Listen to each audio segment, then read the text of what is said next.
오늘 제목을 말세에 고통하는 때라는 제목으로 말씀을 함께 나누도록 하겠습니다. 우리 한번 옆에 계신 분들과 함께 인사하는데요. 우리가 인사를 이제 한 해를 또 마치면서 수고하셨기 때문에 우리 옆에 계신 분들과 한번 인사하겠습니다. 수고하셨습니다. 한번 인사해볼까요? 네. 수고하셨습니다. 이 얘기는요, 하나님께서 우리에게 맡겨주신 그 사명의 자리에서 한 해 동안도 수고하셨다, 이렇게 서로 격려하는 그런 인사입니다. 그러면 우리가 답을 어떻게 해야 될까요? 하나님의 은혜입니다. 네, 하나님의 은혜입니다. 그렇죠? 우리 한번 인사 또 해볼까요? 하나님의 은혜입니다. 하나님의 은혜입니다. 하나님의 은혜입니다. 네, 저는 오늘 이 송년 예배를 준비하면서 한 해 동안 하나님께서 무사하게 또 큰 일 없이 무탈하게 이렇게 마칠 수 있도록, 한 해를 마무리할 수 있도록 하나님 인도해 주신 것에 대해서 얼마나 감사하는 마음을 가졌는지 모르겠습니다. 근데 한 해 동안에 벌써 엊그저께 우리가 신년 예배를 드리고 감사 예배를 드리고 이렇게 막 새해를 막 결단하고 시작했던 것 같은데 벌써 송년 예배를 드리게 되었어요. 2018년도가 그렇게 빨리 지나갔습니다. 여러분들 어떠셨습니까? 2018년 한 해가 괜찮으셨습니까? 네. 괜찮으셔야 하고 2018년 우리 한 해가 괜찮으셔야 하고, 그 다음에 또 아직 이 정도는 우리가 좀 거뜬하게 견뎌내야 됩니다. 맞습니까? 아멘. 왜 그런 말씀을 드리냐면 많은 사람들이 이렇게 이야기합니다. 이제 앞으로 계속해서 세상과 이 과학과 문명이 발달해 가면서 또 교육을 통해서 또 이 삶의 질이 더 좋아지고 이 땅 가운데 더 과학이 발달하고 기술이 발달함으로써 이 세상이 더 나아질 것이다, 이렇게 이야기합니다. 그래서 더 좋은 세상, 더 좋은 유토피아가 앞으로는 우리를 기다리고 있을 것이다, 이렇게 이야기합니다.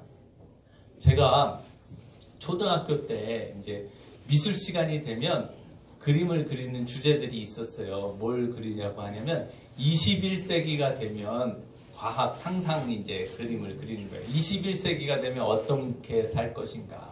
그래서 제가 막 그릴 때 우주선도 그리고 달나라 가서 막 빌딩을 져놓고 사는 것도 그리고, 그 다음에 또 막 해저 도시를 만들어서 거기서 사는 것도 막 그림 그리고 그랬어요. 제가 그림 그리는 것을 좋아했어요.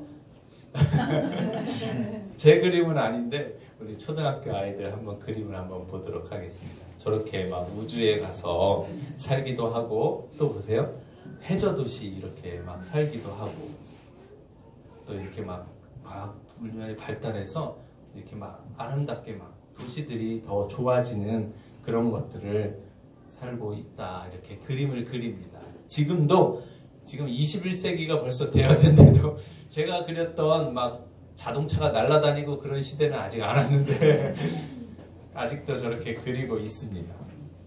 자, 여러분들은 어떻게 생각하십니까? 여러분들은 그런 이 땅의 유토피아가 이 땅 가운데 이루어질 거라고 생각하십니까?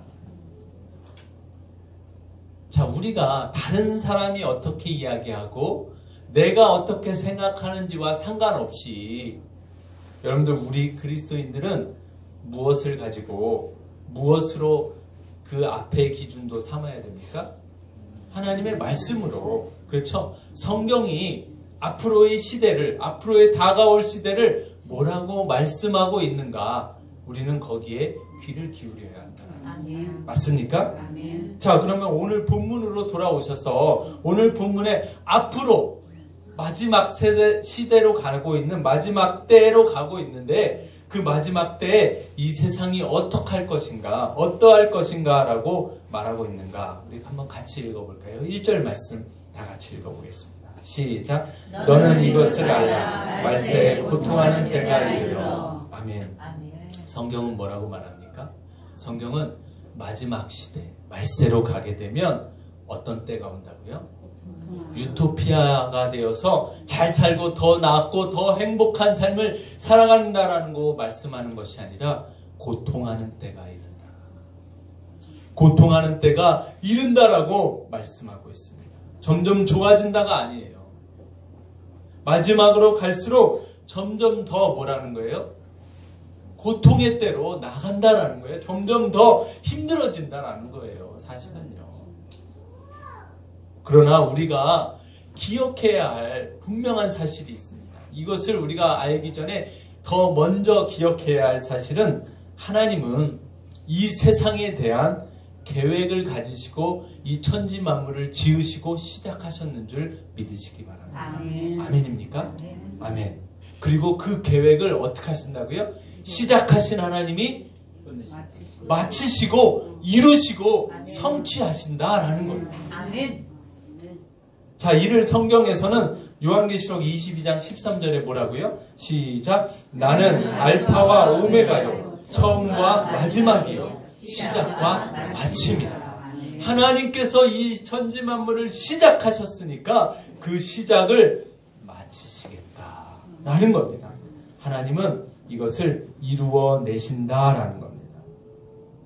여러분들, 그러면요, 우리 성도인 우리는요, 하나님의 이 말씀을 받은 우리는 끝을 알고 있습니까? 모릅니까? 끝을 알아요? 몰라요? 끝을 알죠. 예? 언제 끝날지는 모르지만 끝에 어떤 일들이 하나님이 어떻게 마치실지는 알잖아요. 그렇죠? 알잖아요. 자, 끝을 여러분들 시작하시고 마치시는데 그 끝에 마치시는 그때 어떤 일이 있다라고 그랬어요? 주님이 다시 오시고 이 땅을 심판하시고 이 땅 가운데 뭐라는 거예요? 하나님이 통치하시는 하나님의 왕국이 임한다라는 거예요. 임한다. 우리 과학과 문명으로 만드는 유토피아가 아니라 주님이 주시는 새하늘과 새 땅이 이 땅 가운데 임하게 되는 줄 믿으시기 바랍니다. 자, 우리가 끝을 안다라는 거, 일의 결국을 안다라는 자는요, 우리가 이 얘기는 무슨 얘기냐면, 그런 우리 성도는 어리석은 데다가 엉뚱한 데다가 힘쓰지 않는다라는 거예요. 맞습니까? 엉뚱한데 어리석은 데다가 우리의 생명 걸고 그것 가지고 싸워내지 않는다라는 거예요. 그리고 어리석은데 내게 주어진 재능과 물질과 시간과 건강을 낭비하지 않는다라는 거예요. 낭비하지 않는다. 여러분들, 일의 결국을 알면요, 우리는 이 땅에서 하나님의 부르심을 따라서 충실하게 살아낼 수밖에 없는 줄 믿으시기 바랍니다. 이 얘기는요, 우리가 어디에다가 힘을 써야 할지, 또 어디에다가 우리의 생명을 걸어야 할지, 또 우리의 모든 재력과 모든 것들을, 모든 시간과 능력을, 에너지를 쏟아 부어야 할지를 안다라는 거예요. 예를 들어서요, 이런 겁니다. 요셉이 왕의 죄수를 가두는 감옥에서 꿈을 해몽하면서, 그쵸? 꿈을 해몽을 잘했어요. 근데 그 술 맡은 관원은 다시 복직이 되었는데 잊어버렸잖아요. 자기를 생각해달라는 걸 잊어버렸는데 바로가 꿈을 꾸고 그 꿈을 해몽을 궁금해하는데 그때 누가 생각난 거예요? 요셉이 생각났잖아요. 그래서 요셉이 가서 그 꿈을, 바로의 꿈을 해몽해 주었는데 그 꿈의 내용이 무엇이었습니까? 앞으로 7년 동안 전 세계에 풍년이 들고 그 이후에 7년 동안은 뭐라는 거예요? 전 세계에 큰 기근이 있다라는 거예요. 큰 풍년이 7년 동안 있고 그 위에 큰 흉년이 7년 동안 있으니까 그것을 하나님께서 하시겠다라고 지금 작정하시고 그 꿈을 허락하신 거잖아요. 그럼 그 꿈을 아는 요셉은 어떻게 합니까? 7년 동안 풍년의 기간에 뭐 하는 거예요? 곡식을 모아서 흉년을 예비하잖아요. 마찬가지로 우리가 끝을 안다라는 것, 이후에 있을 하나님께서 이루실 일들을 안다라는 것은 그것을 예비할 수 있다는 거예요. 그것을 예비해야 된다는 거예요. 뭘 해야 될지를 분명하게 요셉처럼 알 수 있다라는 겁니다. 알 수 있다.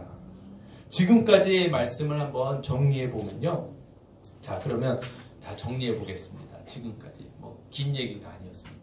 앞으로의 이 세상은 유토피아가 임합니까? 좋아집니까? 아니라 그랬어요. 그쵸? 말세로 마지막으로 갈수록 뭐라고요? 성경은 고통의 때가 임한다. 그 고통의 때가 임하는데 이러한 내용들이 임합니다.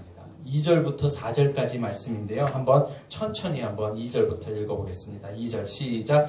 사람들이 자기를 사랑하며 돈을 사랑하며 자랑하며 교만하며 비방하며 부모를 거역하며 감사하지 아니하며 거룩하지 아니하며. 자, 3절 말씀 또 무정하며 원통함을 풀지 아니하며 모함하며 절제하지 못하며 사나우며 선한 것을 좋아하지 아니하며. 4절 배신하며 조급하며 자만하며 쾌락을 사랑하기를 하나님 사랑하는 것보다 더하며. 자, 그러면 지금 이러한 일들이 우리 시대에 우리 사람들 가운데 있습니까?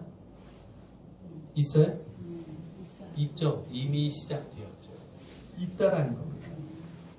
이미 마지막 시대는 시작되었고 고통하는 때는 시작이 되었다라고 지금 성경을 통해서 우리는 알 수 있습니다. 제가 처음에 우리 여러분들에게, 우리 성도님들에게 괜찮으시냐고, 2018년 괜찮으셨냐고 여쭈었잖아요. 여러분들 괜찮으시다라고 대답을 하신 분도 계셨고, 괜찮다라고 차마 대답을 못 하신 분들도 계셨을 수도 있습니다. 괜찮습니다. 그런데 지금 제가 이 말씀을 드리는 것은요, 2018년 지금이 안 괜찮으셨으면 앞으로는 더 힘들 수도 있다는 거예요. 앞으로는 더욱더 힘들 수도 있다는 거예요. 여러분들 그래도 괜찮을 때, 아직 그래도 평안하고 그래도 아직은 괜찮을 때 여러분들 우리는요 조금 더 힘을 내야 돼요. 아멘. 아직 그래도 괜찮을 때 우리는요 조금 더 뭐 해야 돼요? 훈련해야 돼요. 이 근육을 키워놓지 않으면 어려운 일이 옳고 더 힘들어지는 시대가 왔을 때 그때는 어떻게 할 겁니까? 우리의 신앙을 포기하겠습니까? 그럴 수 없잖아요. 그렇기 때문에 지금 더 우리는 조금 더 힘을 내야 되는 겁니다. 지금 조금 더 우리가 훈련해야 됩니다. 여러분들 오해 마시기 바랍니다. 여러분들 이 힘은요 내 힘만 가지고 되는 게 아니라는 거죠. 내가 막 힘낸다고, 내가 결심했다고, 여러분들 생각해 보세요. 2018년 엊그저께 신년 예배를 드리면서 결심했잖아요. 결단했잖아요. 근데 그게 얼마나 가셨어요. 그 내 결심으로 우리가 이 일들을 할 수 없다라는 거예요. 누구의 힘으로요? 하나님이 부어주시는 은혜로, 하나님이 부어주시는 힘으로, 나를 붙드시는 힘으로 우리는 힘을 내야 되는 줄 믿으시기 바랍니다. 열왕기상 19장에 보면 어떤 사람이 로뎀나무 아래 앉아서 주님께 이런 기도를 해요. 주님, 이제 할 만큼 했으니까 나 좀 죽여주십시오. 주님, 이제 힘드니까 나 좀 죽여주십시오. 이런 기도를 해요. 4절 말씀 한번 볼까요? 19장 4절 시작. 자기 자신은 광야로 들어가 하룻길쯤 가서 한 로뎀나무 아래 앉아서 자기가 죽기를 원하여 이르되 여호와여 넉넉하오니 지금 내 생명을 거두시옵소서. 나는 내 조상들보다 낫지 못하니이다. 누구 얘기입니까? 엘리야의 선지자 얘기죠. 엘리야. 여러분들 우리가 엘리야 선지자 하면 어떤 선지자입니까? 가장 능력 있는 선지자 아닙니까? 가장 힘있고 멋있게 사역했던 선지자 아니에요? 그런데 그런 선지자가 주님 나 좀 죽여주십시오 그런다니 여러분들 그게 이해가 됩니까? 엘리야 선지자예요. 그는요 어떤 시대에 사역을 했냐면 이스라엘이 가장 악한 시대, 아합 왕 시대, 아합 왕과 이세벨이 통치하던 그 시대에 사역했던 선지자입니다. 여러분들 얼마나 잘 알겠습니까? 18장 말씀에 가면, 열왕기상 18장에 가면 바알과 아세라 선지자 450명과 400명, 850명과 함께 백성들 앞에서 뭘 합니까? 참신 대결을 하는 거예요. 제단을 쌓고 너의 신을 불러라. 그래서 하늘에 불이 떨어져서 이 제단에 불을 태우면 재물을 태우는 자가 참신이다. 그래서 아침부터요, 저녁 소제를 드릴 시간까지 바알 선지자들과 아세라 선지자들이 막 부르짖고 소리 지르고 칼로 피를 내서 흘리고 막 제단에 뿌리고 난리가 났어요. 그러네, 바알과 아세라는 참신이 아니잖아요. 응답하지 않습니다. 그래서 저녁 소제를 드릴 때 엘리야가 백성들 앞에서 이렇게 외칩니다. 18장 37절 말씀 다 같이 한번 읽어보겠습니다. 시작. 여호와여 내게 응답하옵소서. 내게 응답하소서. 이 백성에게 주 여호와는 하나님이신 것과 주는 그들의 마음을 되돌이키심을 알게 하옵소서 하고 이렇게 부르짖었어요. 그러자 하늘에서 어떻게 해요? 여호와의 불이 내려 번제물과 나무와 돌과 흙과 도랑에 부었던 12통의 물까지도 다 태워버리셨습니다. 그리고 엘리야가 백성들에게 외칩니다.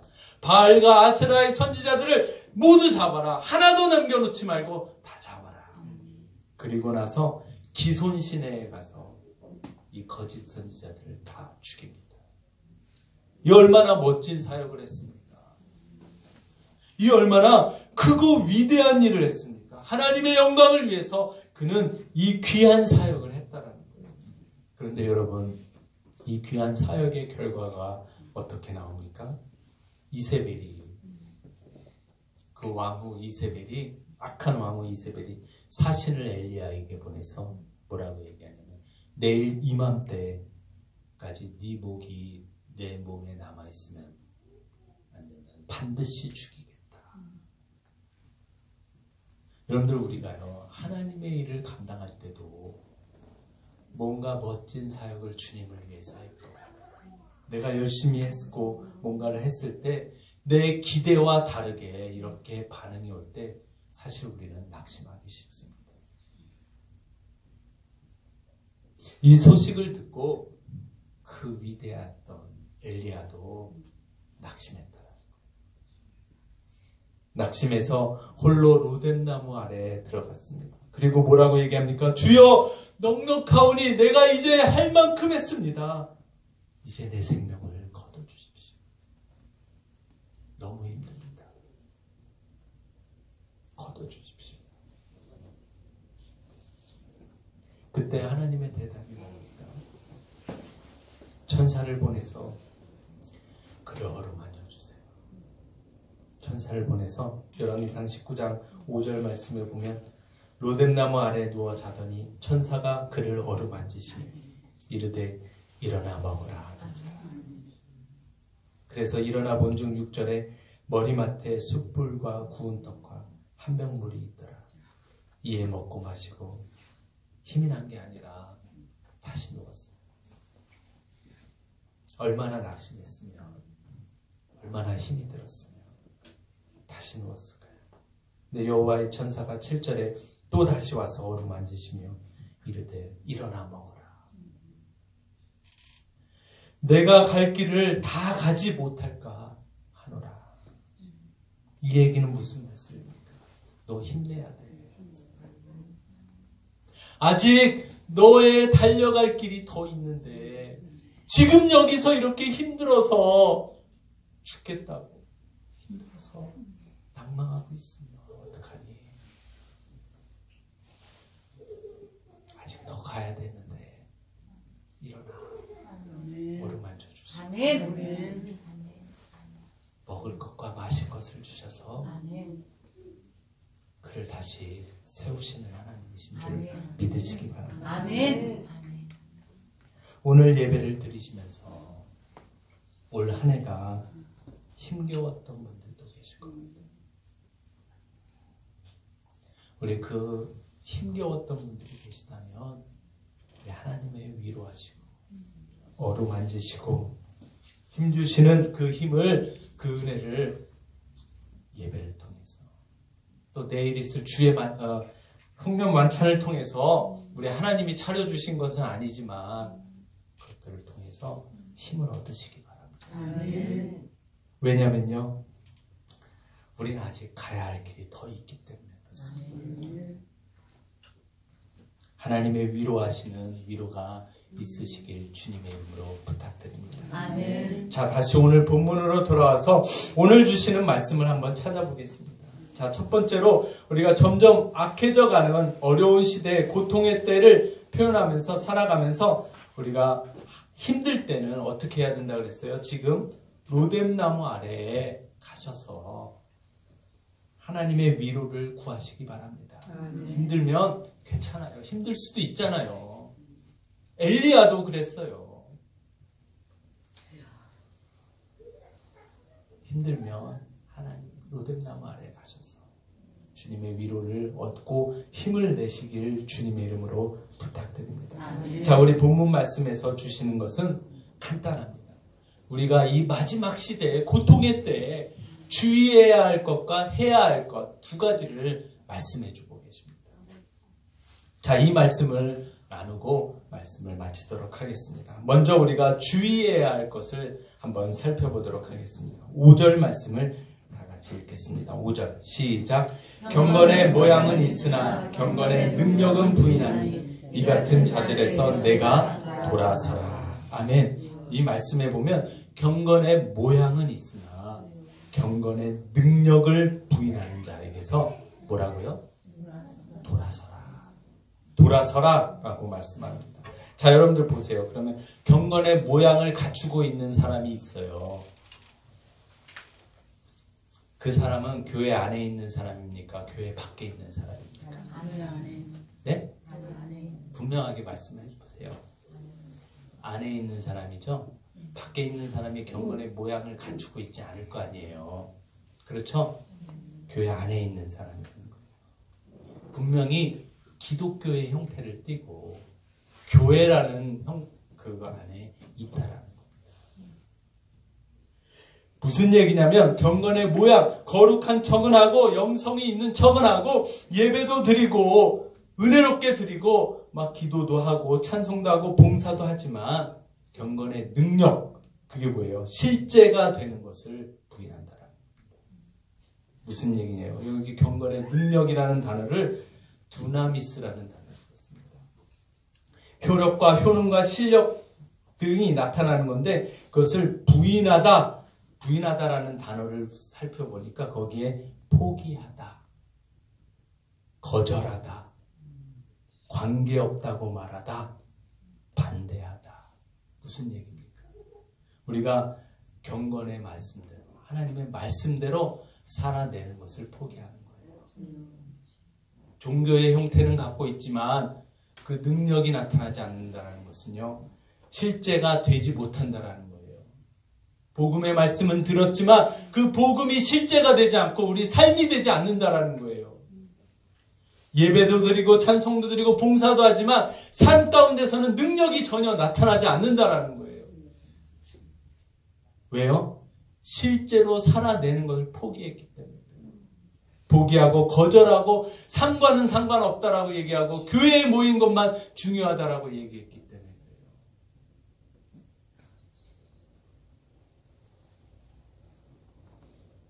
여러분들 신앙의 본질적인 것은 열매, 살아내는 것. 하나님이 원하시는 것은 우리에게 열매를 원하시지 어떤 형태나 모양을 원하시지 않는다는 겁니다. 우리가 기억해야 합니다. 여러분들 교회에서 그것만을 강조해서는 안 된다는 겁니다. 어떤 제가 지나가는데 큰 교회예요. 큰 교회에 교회 벽에다가 이렇게 포스터처럼 크게 붙여놨어요. 교회에서 포스터를 붙이면 얼마나 좋습니까? 그쵸? 우리 교회 건물이 생기면 저희도 그런 포스터를 붙일 수 있는 좀 이렇게 조명도 잘 해서 이렇게 딱 누군가 볼 수 있게. 그러면 거기다가 뭐라고 쓰실 것 같습니까? 뭐라고 썼으면 좋을까요? 네? 거기다 뭐라고 썼으면 좋겠습니까? 그럼 우리 교회만이 붙일 수 있는 거를 써야 되잖아요. 그렇잖아요. 네? 뭐 그런 것도 좋긴 하지만. 자, 여러분들 보세요. 근데 거기 큰 교회 플랜카드에 뭐라고 붙어 있냐면 당신은 들꽃의 이슬보다 아름답습니다.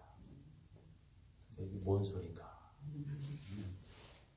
이게 과연 교회에서 저런 물론 좋은 말이에요. 그렇잖아요. 좋은 말인데 교회에서 굳이 저렇게 예수님만이 유일한 길이십니다. 예수님만이 오직 유일한 소망입니다. 세상의 소망입니다. 뭐 이런 메시지들 얼마나 좋아요. 제가 지금 말씀드리려고 하는 것은요. 교회가 본질에서 자꾸 멀어져 가고 있다는 것을 말씀드리려고 하는 거예요. 전도할 때도 사업하시려면 큰 교회에 와야 된다고 그렇게 전도를 한다고요. 근데 그게 본질입니까? 근데 그게 본질이 아니라는 거예요. 모양만 갖춰서는 안 된다라는 거예요. 여러분들 복음과 본질에서 벗어난 교회에서 마지막 시대에는 뭐 하라고요? 돌아서야 돼요. 돌아서야 삽니다. 돌아서야 살아요.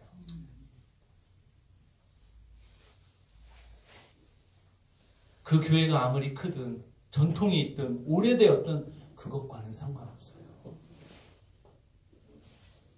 이 악한 세대에서 여러분들 보세요. 경건의 능력은 뭐라 그랬어요? 경건함의 증거가 되는 말씀이 12절에 있어요. 12절 말씀 한번 읽어보겠습니다. 시작.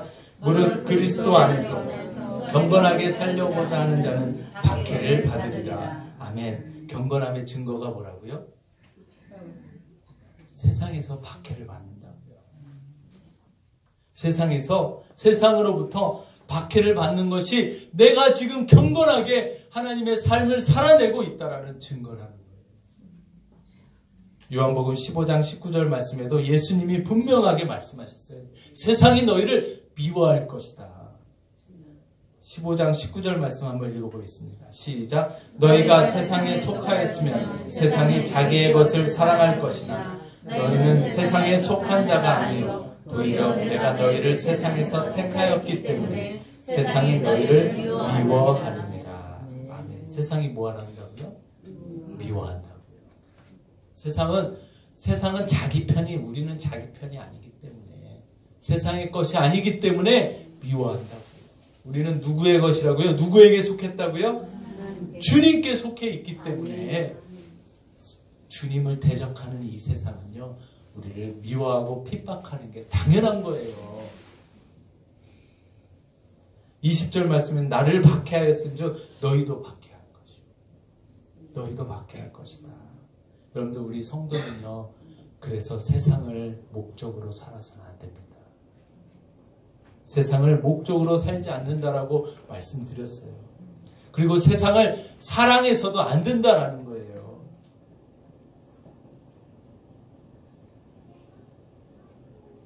여러분들 우리가요, 경건의 능력이 없는, 경건의 모양은 있으나 경건의 능력이 없는 교회에서는요, 뭐라고요? 세상에서 잘 되고 복받고 형통한다라는 것만 가르쳐요. 여러분들 우리는 세상의 목적으로 살아서는 안 되는데 세상에서 잘 되고 형통하고 부자 되고 복받고 그런 것만 가르치고 있다고요. 세상에 집중하게 만든다는 거예요. 기복과 번영신학을 가르치고. 여러분들 그런 교회에서 뭐라고요? 경건의 모양은 있으나 능력이 없는 자에게 뭐라고요? 돌아서라고요. 돌아서야 합니다. 돌아서야 산다라는 거예요. 왜냐하면 세상은요, 우리는 알잖아요. 결국을 안다 그랬잖아요. 이 세상이 어떻게 된다고요? 주님 다시 오실 때 영원히 남아있는 것이 아니라 불타서 없어질 것이라고요. 사라져 버릴 것이기 때문에 그것에 우리는 집중해서 살아서는 안 된다라는 거예요. 그것을 목적으로 살아서는 안 된다라는 거예요. 자, 그렇다면 우리가 첫 번째로는 경건의 모양, 능력이 없는 자들에게서 돌아서라. 열매가 없는 자들에게서 돌아서라. 자, 두 번째 해야 될 일이 14절 말씀에 나옵니다. 14절 다 같이 한번 읽어보겠습니다. 14절 시작. 그러나 너는 배우고 확실한 일에 거하라. 너는 내가 누구에게 배운 것을 알며. 자, 두 번째 우리가 이 마지막 고통의 때에 해야 될 일은 배우고 확실한 일에 거해야 됩니다. 배우고 확실한 일에 거하라. 이 말씀은 마지막 시대를 살아가는 성도인 우리가 이 혼돈의 시대에 혼탁해져가는 이 고통의 때에 무엇을 붙들고 살아야 하는지를 말씀해주고 있어요. 그게 뭐라는 거예요? 오직 말씀이라는 거예요. 말씀. 맞습니까? 아멘. 우리는 그 말씀 위에 견고하게 서야 되는 거예요. 그 말씀이 우리의 삶의 기초가 되어야 된다는 거예요. 그래야만 이것이 무너지지 않는다. 무너지지 않는다. 왜요? 말씀은 영원하기 때문에 그래요. 영원히 변함이 없으시기 때문에 그래요. 우리는 마태복음 7장에 보면 모래 위에 집을 지은 자와 반석 위에 집을 지은 자의 비유를 잘 알고 있어요. 그렇죠? 잘 기억나시잖아요. 여러분들 모래 위에 집 지은 집은 비가 나고 창수가 나고 바람이 불 때 어떻게 됐어요? 무너졌잖아요. 반석 위에 지은 집은 어떻게 됐어요? 여전히 그대로 남아있는 거예요. 여러분들 이 마태복음의 7장의 말씀이요. 무슨 배경 가운데 이 말씀이 나왔는지 아세요? 마태복음 7장에 보면요. 거짓 선지자를 주의하라. 나더러 주여 주여 하는 자마다 다 천국에 들어갈 것이 아니다라고 말씀하고 계시면서 주여 주여 하고 그 다음에 심지어는 능력까지도 행했다라는 거예요. 주의 이름으로. 그런데 주님이 뭐라고 말씀하십니까? 이 불법을 행하는 자들아 난 너희를 도무지 알지 못한다. 도무지 알지 못한다. 그들의 잘못이 무엇이겠습니까? 오늘 한번 7장 24절 한번 읽어보겠습니다. 그때 시작. 그때 여기서부터요. 시작. 그때 내가 그들에게 밝히 말하되 내가 너희를 도무지 알지 못하니 불법을 행하는 자들아 내게서 떠나가라 하니라. 아멘. 자, 이 말씀이 뭐냐면 그들의 경건의 모양은 있었지만 능력이 없었어요. 말씀대로 그들은 사는 자들이 아니었다라는 거예요. 살아내지 않았다라는 거예요. 자, 그 말씀이 이 말씀에 이어서 7장 24절 말씀한 거. 큰 자의 비유를 말씀하시면서 결론과 같이 말씀해 주시는 말씀이에요. 시작. 그러므로 누구든지 나의 이 말을 듣고 행하는 자는 그 집을 반석 위에 지은 지혜로운 사람 같으리니. 아멘. 자, 보세요. 이 말을 듣고 뭐한 자? 행하는 자가 어디다 지은 자라고요? 반석 위에 지은 자다. 그 결과가 25절. 시작. 비가 내리고 창수가 나고 바람이 불어 그 집에 부딪히되 무너지지 아니하니 이는 주초를 반석 위에 놓은 까닭이요. 자, 또 26절 보겠습니다. 시작. 나의 이 말을 듣고 행하지 아니하는 자는 그 집을 모래 위에 지은 어리석은 사람과 같으리니. 비가 27절. 비가 내리고 창수가 나고 바람이 불어 그 집에 부딪히며 무너져 그 무너짐이 심하니라. 자, 두 사람의 차이가 있습니다. 뭐라고요? 말씀을 듣고 행하는 자는 반석 위에 지은 자고 말씀을 듣고 행하지 아니하는 자는 모래 위에 지은 자라고 이 말씀을 결론과 같은 말씀을 주시잖아요. 여러분들 보세요. 우리가 세상의 토대, 세상 위에 세상의 방법과 세상의 것들을 위해 세운 삶은 세상이 흔들리고 세상이 무너지고 세상이 불타 없어질 때 함께 모두 다 사라져서 없어진다라는 거예요.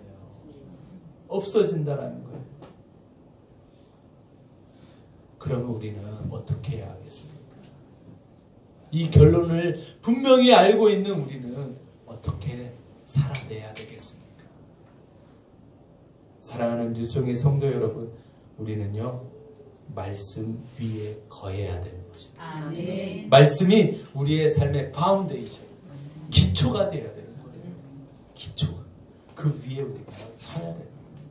그리고 그 말씀이 또한 우리의 삶의 기준이 되어야 합니다. 기준이 되게 하십시오. 그리고 말씀이 우리의 삶에 뭐가 돼야 돼요?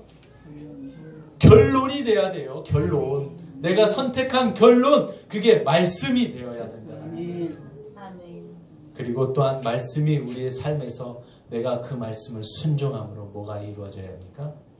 실제가 돼야 돼요. 그래서 능력이 그 삶에서 나타나야 되는 거예요. 아멘. 하나님의 말씀은요, 우리가 순종할 때 능력이 나타나는 줄 믿으시기 바랍니다.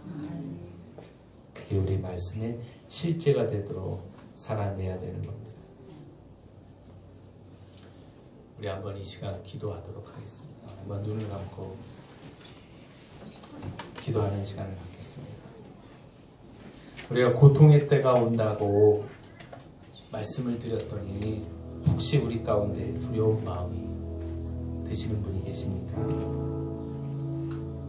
앞으로의 때가 더욱더 고통의 때라고 걱정이 되십니까? 우리가 그러나 걱정하지 말 것은 하나님은 반드시 자신의 핏값을 주고 생명 주시면서 우리를 구원하신 하나님의 자녀들, 하나님의 백성을 붙드시고 보호하시고 지키시는 분이심을 믿으시기 바랍니다. 아멘. 혹시 지금 내가 너무나도 무거운 짐을 지고 고통 가운데 힘겨운 분이 계십니까? 로뎀나무 아래서 죽기를 구하는 엘리야의 심정을 가진 분이 계시다면 그 엘리야를 어루만지시고 먹을 것과 마실 것으로 힘주시는 그 하나님을 의뢰하시기 바랍니다. 그 하나님의 위로하심을 얻으시길 주님의 이름으로 부탁드립니다. 우리 말세에 경건의 모양은 있으나 경건의 능력이 없는 자들에게서 떠나라고 말씀하고 계십니다. 우리가 말씀대로 살아내는 그런 열매가 없는 곳에서 전 예수님을 영접했고 예배를 잘 참석하고 기도하고 봉사도 하기 때문에 괜찮다라고 말씀드릴 수 없습니다. 우리 말씀 안에 우리는 거하고 그 말씀대로 우리가 살아내야 되는 줄 믿으시기 바랍니다. 그래서 너는 배우고 확신한 일에 힘쓰라, 거하라 라고 말씀하고 계십니다.